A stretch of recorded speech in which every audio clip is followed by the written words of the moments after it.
This lecture is about ischemic heart diseases. This is a very important subject. Please pay attention. It is a group of clinical pathological syndrome characterized by imbalance between blood supply and oxygen demand. Each myocardial cell needs an oxygen in order to perform her function, and this oxygen comes from blood supply. Imbalance between these two parameters will result in ischemic heart disease.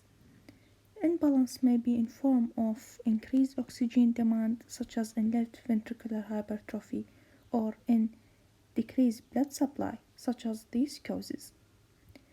In this lecture, we will discuss the causes of ischemic heart disease in form of decreased blood supply, and the most common cause is atherosclerosis of coronary artery. Other causes include aortic dissection, coronary embolism, vasculitis, which is inflammation of the vessel, such as Kawasaki disease, severe anemia, and polycythemia vera. Now we must know pathophysiology of atherosclerosis. We have this blood vessel, and we have a section of a blood vessel here. The wall of a blood vessel consists of, firstly, endothelial cell. This endothelial cell, a layer of tunica intima, a layer of tunica media, then tunica adventitia. Atherosclerosis occurs when there is bad form of cholesterol, which is called low-density lipoprotein, for short LDL. This bad form of cholesterol enter the tunica intima and become oxidized. This will result in activation of endothelial cell and expression of receptors. This receptor will attract the macrophage and T cells and tell the immune system there is a foreign body in the tunica intima. Then this macrophage will enter tunica intima and engulf LDL, low density lipoprotein, and become a cell called foam cells, which are macrophage containing lipids. This is a foam cell. The foam cell play a very important role in the pathophysiology of atherosclerosis. Firstly, they release growth factor that cause the migration and proliferation of smooth muscle cells in the tunica media. Second, they will attract more macrophage to engulf more LDL present in the tunica intima. So the foam cell play very important role in the pathophysiology of atherosclerosis. Now, this drawing demonstrates atheromatous plaque. This plaque consists of macrophage, foam cells that engulf lipids, consist of smooth muscle that migrate from tunica intima, consist of cholesterol crystals as well as inflammatory cell, and this plaque is surrounded by dense fibrous tissue. What are the acute changes that may occur in the plaque? Firstly, erosion or ulceration. It means a loss of the endothelial cell that surround this atheromatous plaque. Rupture or fissuring means loss of both endothelium and underlying basement membrane. Hemorrhage into the plaque means there is blood inside the plaque that causes hemorrhagic expansion. And now we will explain what happens if the plaque is ruptured. If the plaque is ruptured, the body will respond as there is vascular injury. So a response to vascular injury is recruitment of platelets and activation of clotting factor. When there is loss of endothelium and basement membrane, there will be activation of platelet, this platelet accumulation and activation of clotting factor with formation of insoluble fibrin clots. This is called thrombus. Sometimes a platelet secrete growth factor that results in formation of a new but weak blood vessel at the margin of the plaque. These blood vessels sometimes cause hemorrhage into the plaque and cause hemorrhagic expansion. So the acute change, and these are very important change because they may cause complete obstruction of the vessel, include erosion or ulceration, rupture or fissuring, will hemorrhage into the plaque. So when we have a atheromatous plaque and rupture, this may attract the platelet and clotting factor to form a thrombus, and this thrombus may result in complete occlusion of the vessel. Now we will discuss types of ischemic heart disease. Ischemic heart disease is divided into types according to the degree of blockage of the artery. According to degree of blockage of coronary artery, into stable angina and acute coronary syndrome. Today in this lecture we will discuss a stable angina. The stable angina occur when there is no rupture of plaque. يعني من اسمها stable معناته stable plaque and no rupture. Angina means chest pain.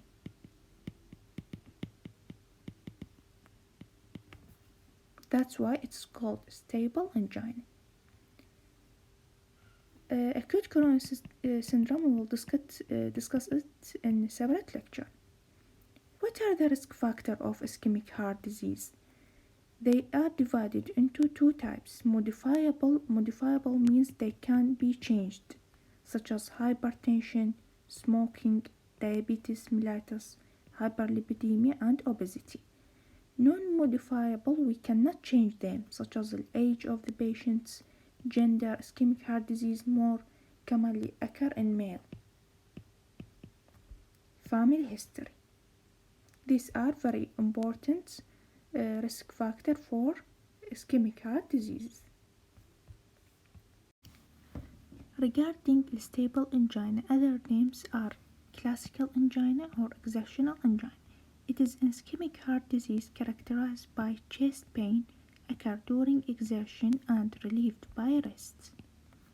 This type of ischemic heart disease occur when there is no rupture of atheromatous plaque.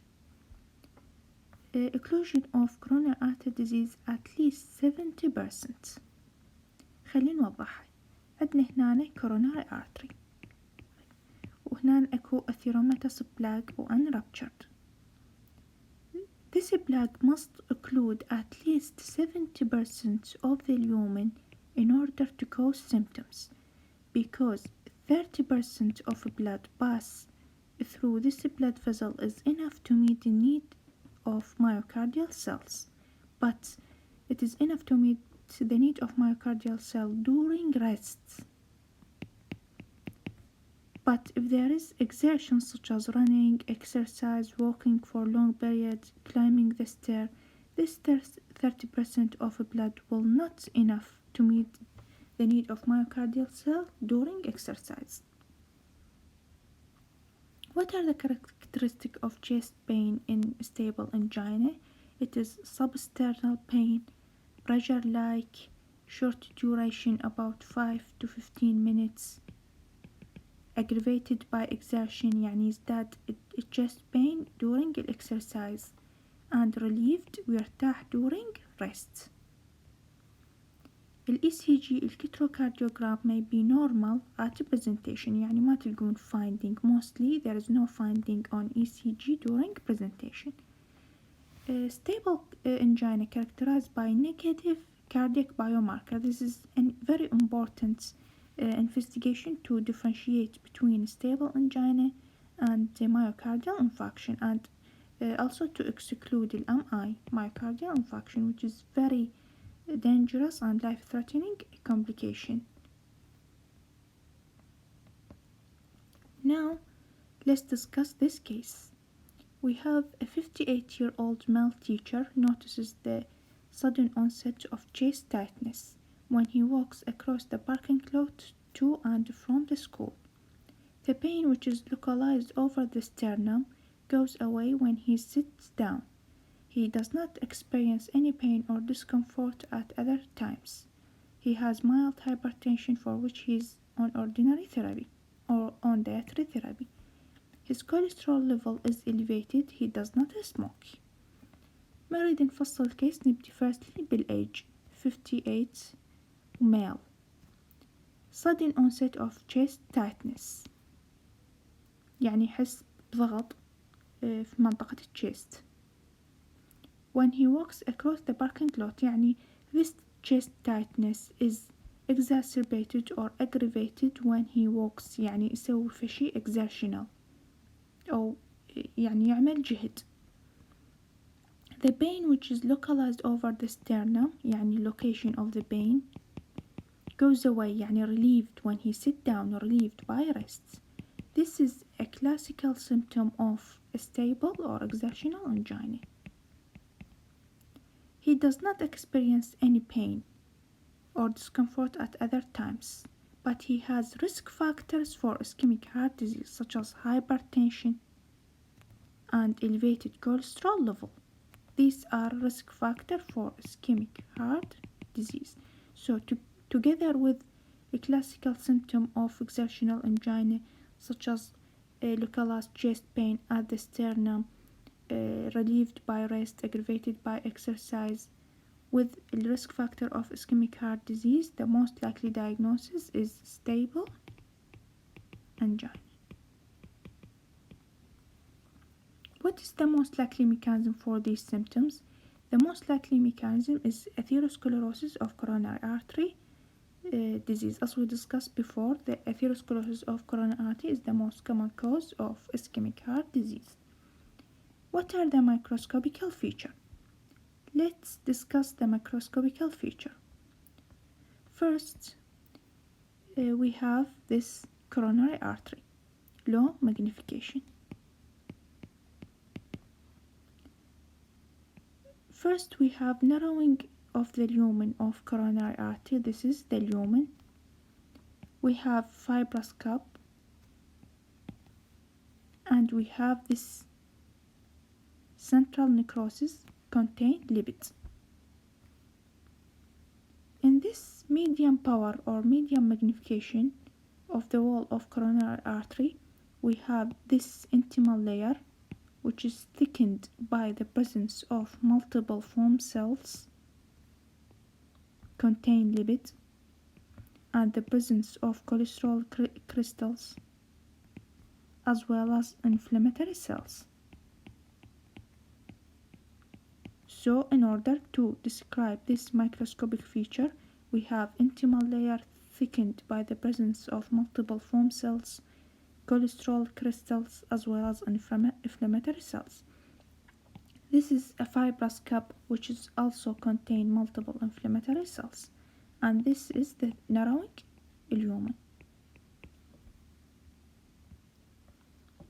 We have higher power of the wall of coronary artery also demonstrates multiple foam cells which are macrophage contain low density lipoprotein as well as multiple inflammatory cells.